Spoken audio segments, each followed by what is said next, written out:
Hello मेरे प्यारे बच्चों, कैसे आप सभी। उम्मीद है आप अच्छे होंगे और बेहतर तरीका से आप अपनी पढ़ाई को कर रहे होंगे। तो मेरे प्यारे बच्चों, वेलकम है आज के इस नए वीडियो में। तो आज हम लोग आपको पढ़ाने वाले हैं आपदा प्रबंधन। तो मेरे प्यारे बच्चों, आप इस चैनल पर नए हैं तो चैनल को सब्सक्राइब कीजिए। और ये जो भी हम पढ़ाने वाले हैं आपको पूरे 100% दावा के साथ कर रहा हूँ कि एग्जाम में इसमें से क्वेश्चन पूछे जाएंगे तो पूछे जाएंगे।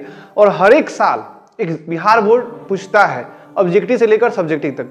तो आप वीडियो के अंत तक बने रहिए। ऑब्जेक्टिव के साथ साथ आपको हम सब्जेक्टिव भी कराने का प्रयास करेंगे।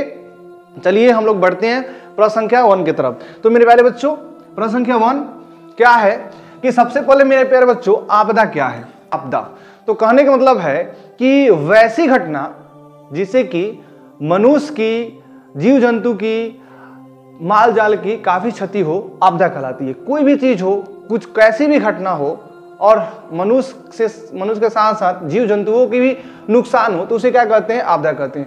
आपदा कितने प्रकार के होते हैं, तो आपदा 2 प्रकार के होते हैं। कितने प्रकार के, 2 प्रकार के होते हैं। और ये 2 प्रकार के कौन कौन से होते हैं, तो एक में जो होता है मानवीय आपदा। क्या मेरे प्यारे बच्चों, मानवीय आपदा, ठीक है। और दूसरा में क्या है, और दूसरा में प्राकृतिक आपदा। तो क्वेश्चन पूछ रहा है कि मानवीय आपदा क्या है, तो मानव द्वारा लाई गई विनाशकारी घटना है। जैसे कहीं बम ब्लास्ट कर देना, चाहे कहीं पब्लिक पैलेस पे किसी गैस का रिसाव कर देना, या कहीं परमाणु बम विस्फोट कर देना। तो मानव के द्वारा बनाई गई वैसी घटना जो मनुष्य के साथ साथ सभी जीव जंतुओं को नुकसान दे, मानवीय आपदा कहलाता है। सांप्रदायिक दंगा हो गया मानवीय आपदा। तो इस प्राकृतिक आपदा जो ईश्वर के द्वारा लाई गई, जैसे भूकंप है, सुनामी है, बाढ़ है। तो इसमें पूछ रहा है कौन प्राकृतिक आपदा नहीं है। मेरे प्यारे बच्चों, आप है वाला नहीं है। तो नहीं क्या है, तो प्राकृतिक आपदा तो बाढ़ है, भूकंप है और ये आगजनी, यानी तीनों जो है प्राकृतिक आपदा है। तीनों प्राकृतिक आपदा है। अब पूछ रहा है प्राकृतिक आपदा नहीं है, यानी मानव निर्मित आपदा कौन सी है, तो आतंकवाद। ऑप्शन डी करेक्ट आंसर है। समझ में है मेरे प्यारे बच्चों? अगर समझ में है तो इसी बात पर आप चैनल को सब्सक्राइब कीजिए। वो जो रेड कलर की जो दिख रही है सब्सक्राइब की बटन, उस पर क्लिक कीजिए और वीडियो को भी लाइक कीजिए। प्रश्न के नेक्स्ट की तरफ हम लोग बढ़ रहे हैं। तो इनमें से कौन मानव जनित आपदा है, यानी वैसी घटना जो मानव के द्वारा उत्पन्न की जाती है। आप कहिएगा सर क्या है, आतंकवाद। जी हाँ, मानव के द्वारा तो उत्पन्न की जाती है, ये सही है, ग्रेट सही है। सांप्रदायिक दंगे, गांव समाज में कुछ ऐसे भी लोग होते हैं ना कि जो क्या करते हैं, किसी को भड़का देते हैं। जैसे कि आओ 2 समूहों के बीच लड़ा देते हैं, सांप्रदायिक दंगे, यानी हिंदू मुस्लिम करके लड़ा देते हैं। फिर महामारी भी हो जाएगा मेरे प्यारे बच्चों। तो इसमें उपयुक्त सभी जो है यह क्या है, यह मानवीय आपदा है, मानव जनित आपदा है। प्रश्न क्या नेक्स्ट मेरे प्यारे बच्चों, सुनामी का प्रमुख कारण क्या है। मेरे प्यारे बच्चों, क्या इसका ऑप्शन समुद्र में भूकंप आना, कि स्थल पर भूकंप आना, कि द्वीप पर भूकंप आना। द्वीप क्या होता है मेरे प्यारे बच्चों, समुद्र में किसी छोटा सा जमीन यानी टापू द्वीप कहलाता है। तो इससे सुनामी का इसके मतलब कुछ नहीं है, इसे कुछ मतलब नहीं है। और स्थल पे भूकंप आना, स्थल पे तो पानी है ही नहीं, तो सुनामी कैसे आ सकता है। यानी जब समुद्र में क्या आता है मेरे प्यारे बच्चों, समुद्र में भूकंप आता है, समुद्र की तली में भूकंप आता है, तो भूकंप उस समुद्र की तली से क्या होता है, जैसे ही भूकंप झटका मारता है वहां से पानी जो है क्या होता है, और वही धारा बनकर मतलब ज्वार भट्टा बन के वहां के स्थलीय क्षेत्रों में बहुत विनाशकारी साबित होता है। प्रश्न है नेक्स्ट मेरे प्यारे बच्चों, नदियों में बाढ़ आने का प्रमुख कारण क्या है। तो क्या इसका प्रमुख कारण क्या है, जल की अधिकता, कि नदी के तल में अवसादों का जमाव, कि वर्षा की अधिकता। मेरे प्यारे बच्चों, जल की अधिकता नहीं, वर्षा की जब अधिकता होती है, ऑप्शन ए सी। वर्षा जब ज्यादा मात्रा में होता है तो हमारे आसपास के नालों के द्वारा, खेतों के द्वारा वे पानी सब कहां चल जाते हैं, नदी में, और नदी के जल स्तर को बढ़ा देते हैं। प्रश्न है नेक्स्ट मेरे प्यारे बच्चों, बिहार का कौन सा क्षेत्र बाढ़ग्रस्त क्षेत्र है। तो मेरे प्यारे बच्चों, इसका सही ऑप्शन दिया गया है, सही आंसर क्या हो जाएगा।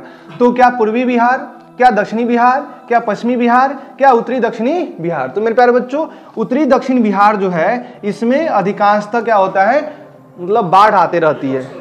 प्रश्न के नेक्स्ट मेरे प्यारे बच्चों, निम्नलिखित में कौन बिहार का शोक नदी है। मेरे प्यारे बच्चों, निम्नलिखित में कौन बिहार का शोक नदी है। क्या गंगा नदी है, क्या आपको पता है, कमेंट कीजिए। गंडक नदी, कोसी नदी, पुनपुन नदी। तो मेरे प्यारे बच्चों बिहार का जो शुक नदी है वह कोसी नदी है। क्यों कोसी नदी है? क्योंकि कोसी नदी जब बिहार से बहती है मेरे प्यारे बच्चों, ऐसे बिहार से जब बहती है, ऐसे मेरे प्यारे बच्चों कोसी नदी बहती है तो गंगा नदी जो है इस साइड से बहती है, यानी पूरे बिहार को दो हिस्सों में काटती है। कौन सी नदी? गंगा नदी। और कोसी नदी जो है इस साइड से नेपाल से आती है और गंगा नदी मिलती है।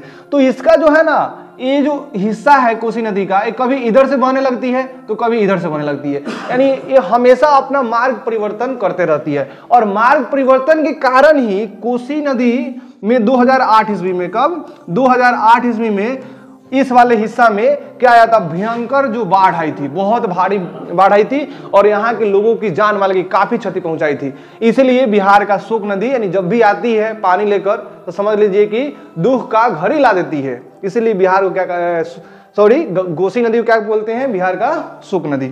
प्रश्न क्या नेक्स्ट मेरे प्यारे बच्चों, बाढ़ कैसी आपदा है? प्राकृतिक आपदा है, मानव निर्मित आपदा है कि सामान्य आपदा है कि कोई नहीं? तो मेरे प्यारे बच्चों बाढ़ जो है कोई मनुष्य नहीं लाता है, कोई मानव नहीं लाता है, ये तो भगवान के द्वारा लाया गया आपदा है। तो क्या हो गया? प्राकृतिक आपदा, ईश्वर के द्वारा लाया गया आपदा है। प्रश्न संख्या नेक्स्ट मेरे प्यारे बच्चों, सूखा किस प्रकार का आपदा है? सूखा किस प्रकार का आपदा है? प्राकृतिक आपदा है कि मानवीय आपदा है कि सामान्य आपदा है कि कोई नहीं? मेरे प्यारे बच्चों यह प्राकृतिक आपदा है। सूखा जो है यानी बारिश होना, बाढ़ आ जाएगा, अगर बारिश न होगी तो फसल सूख जाएंगे, और बारिश न करना किसके हाथ में है? तो ईश्वर के हाथ में है, इसलिए प्रकृति आपदा हो जाएगी ये सूखा। प्रश्न क्या नेक्स्ट, सूखे की स्थिति कैसे आती है? मेरे प्यारे बच्चों क्या अचानक आती है?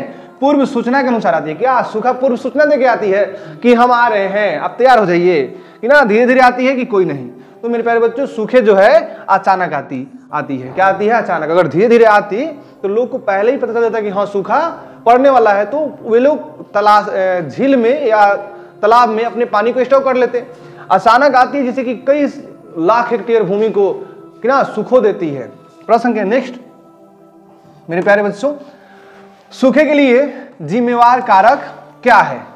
वर्षा की कमी कि भूकंप आना कि बाढ़ आना कि ज्वालामुखी क्रिया? मेरे प्यारे बच्चों इसमें दो ऑप्शन जो है ना एकदम धड़ाक से कर दीजिए। सबसे पहले भूकंप से कोई संबंध नहीं है, और दूसरा ऑप्शन है ज्वालामुखी से कोई संबंध नहीं है। अब दो ऑप्शन है बाढ़ और वर्षा की कमी। अगर बाढ़ आएगा तो सभी फसल क्या हो जाएंगे? गल जाएंगे। क्या हो जाएंगे? गल जाएंगे। जब बाढ़ ही ज्यादा आ जाएगा तो सभी फसल क्या हो जाएंगे? गल जाएंगे। तो इसमें सबसे एक्यूरेट सही आंसर जो है option A is the correct answer. प्रश्न है नेक्स्ट मेरे प्यारे बच्चों, महासागर के तली में होने वाला कंपन को किस नाम से जाना जाता है? महासागर जो होते उसके तली में नीचे नहीं, जहां पे पानी का हिस्सा रहता है वहां पे जो कंपन होता है ऐसे मारता है तो उसे क्या कहते हैं? सुनामी लेकर आता है। क्या लेके आता है मेरे प्यारे बच्चों? सुनामी, यानी नीचे जो होता है ना कंपन, सुनामी लेके आता है। प्रश्न है नेक्स्ट, 2 दिसंबर 2004 ईस्वी को विश्व के किस हिस्से में, मेरे प्यारे बच्चों विश्व के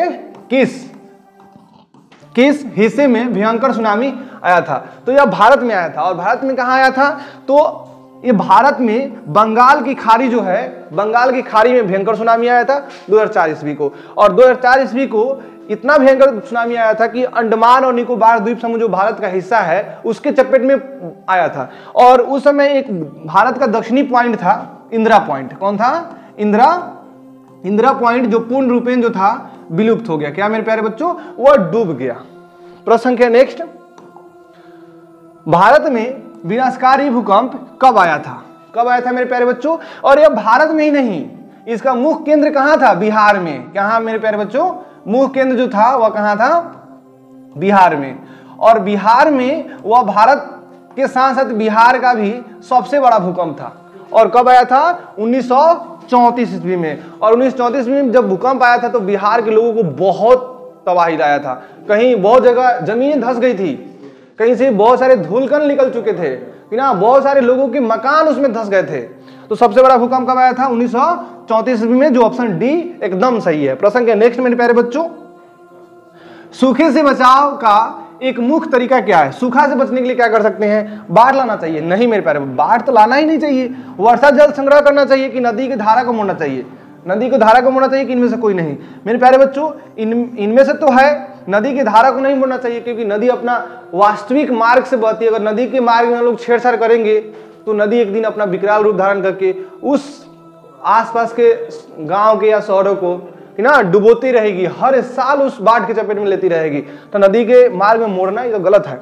वर्षा जल यानी बारिश के पानी को ना संग्रह करना, यानी गड्ढा में संग्रह करना या तालाब में संग्रह करना करेक्ट ऑप्शन है। प्रश्न है नेक्स्ट मेरे प्यारे बच्चों, कावेरी परियोजना किस नदी पर बनाया गया? तो कावेरी परियोजना कहां पे? कावेरी नदी पर, ऑप्शन सी। और मेरे प्यारे बच्चों अगर पूछ दे कावेरी परियोजना, यानी कहने का मतलब है अगर कोई नदी बह रही है, कोई नदी बह रही है और यहाँ पे कोई डैम बना दिया, क्या बना दिया? डैम, यहाँ पे बांध बना दिया गया। तो बांध बना दिया गया तो यहाँ पे नदी का जो साइज हो गया वो क्या हो गया? छोटा हो गया, यानी यहाँ से थोड़ा थोड़ा करके नदी का पानी निकाला जाएगा। और मेरे प्यारे बच्चों यहाँ पे जो भी चीज है यहाँ पे क्या किया जाएगा? बिजली तैयार किया जाएगा और इस इधर जो है बहुत ज्यादा मात्रा में पानी स्टॉक रहेगा, तो इसको बोलते हैं जलाशय बोलते हैं। क्या बोलते हैं? जलाशय, जलाशय बोलते हैं। और यह जलाशय किसके द्वारा बनाया जाता है? मानव के द्वारा। मानव ही ने इसको डैम बना दिया है और जलाशय बन गया है, तो यह जलाशय का भी नाम है। और यह कौन सा जलाशय है? तो कृष्ण सागर है। क्या? कृष्ण सागर, ठीक है, कृष्ण सागर जलाशय है जो कावेरी परियोजना पर बनाया गया। प्रश्न है नेक्स्ट मेरे प्यारे बच्चों, ऊंचावच प्रदर्शन के लिए हैस्यूर विधि का विकास किसने किया? हैस्यूर विधि, इसका सही ऑप्शन क्या हो जाएगा मेरे प्यारे बच्चों? तो गुटेनबर्ग तो नहीं होगा। आप लोग हिस्ट्री में पढ़े गुटेनबर्ग ने छापाखाना का निर्माण किया था, तो इसमें भूगोल में कहां से आ गया? ज्योग्राफी में कहां से आ गया? लेहमान ने किया था, ऑप्शन बी सही आंसर है मेरे प्यारे बच्चों। प्रश्न क्या नेक्स्ट, स्तर रंजन विधि के अंतर्गत मानचित्रों में नीले रंग, क्या मेरे प्यारे बच्चों? नीले रंग से किस भाग को दर्शाया जाता है? किस रंग से? नीले रंग से। तो आप लोग जब भी मैप देखते हैं तो मैप में जो नीला रंग होता है वो क्या चीज का होता है? तो मेरे प्यारे बच्चों आप बोलिएगा सर कि जल का होता है, तो हाँ जल का होता है। और वही बोले हैस्यूर विधि में, किस विधि में? हैस्यूर विधि में, ठीक है, स्तर रंजन के हैस्यूर विधि में पर्वत को किस रंग से दर्शाया जाता है? तो पर्वत को, ठीक है, पर्वत को कथाई रंग से, यानी भूरे रंग